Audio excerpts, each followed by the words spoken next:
Hello everyone, price Lord. இந்த நாளே உங்களை சந்திச்சதுல நான் ரொம்ப சந்தோஷப்படுறேன்.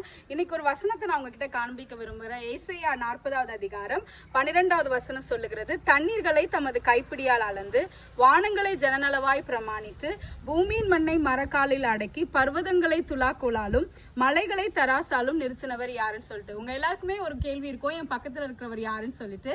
இவர்தான் என்னுடைய தாத்தா. கிட்டத்தட்ட 60 ஆண்டுகளுக்கும் மேலாக பாரம்பரிய விவசாயம் செஞ்சுட்டு இருக்காங்க.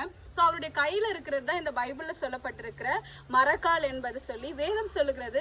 வானத்தையும் பூமியையும் அவ்வளோ பெரிய யாராலையும் அளக்கக்கூடாத கடக்கக்கூடாத வானத்தையும் பூமியையும் கர்த்தர் இந்த சிறிய மரக்காலால் அடக்க முடியும் அப்படின்னு சொன்னா நம்முடைய வாழ்க்கையும் அவர் அடக்கிறதுக்கு ரொம்ப எம்மாத்திரம். என்னுடைய தாத்தாக்கு இப்ப 89 வயதாகுது.